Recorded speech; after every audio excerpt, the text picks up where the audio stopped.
যে অনেকে বলছে কিন্তু এখন আর এটা বলে না কেন জানো, যেমন এখন তো আপডেটেড হওয়াতে ইউটিউবে সবাই শুনে শায়েখ আহমদুল্লাহ থেকে শুরু করে আহমেদুল্লাহ, শায়েখ আহমদুল্লাহ, আজহারি সাহেব থেকে শুরু করে জাকির নায়েক, এদের ভিডিও যারা দেখে বা সবাই দেখে এখন, আমরাও দেখি বা মানে আমি যাকে ফলো করি, তো যেটা হচ্ছে পার্লার ব্যবসা ততক্ষণ পর্যন্ত হারাম না যতক্ষণ পর্যন্ত তুমি এখানে হারাম কোনো কাজ না করছো।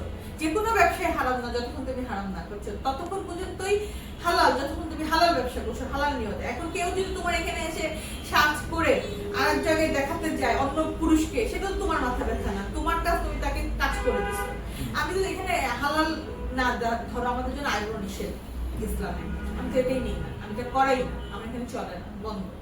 যদি আমার স্টাফরা কখনো করে, ওরা তো খ্রিস্টান, ওটা টাকাও নিতে পারো না, আমার নিষেধ আছে, কোনো টাকা নিতে পারো, করছো করে ফেলছো, বাট এটার কোনো পেমেন্ট।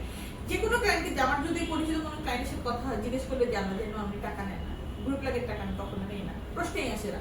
আমি আইল্যাশ এক্সটেনশন বা যেগুলো আমার হারাম আমি সেগুলো সব অফ করে দিচ্ছি। সো আমার বিশ্বাস আমি হালাল ব্যবসায় করছি, আর স্কুলিংটা তো আমার পুরোটাই হালাল।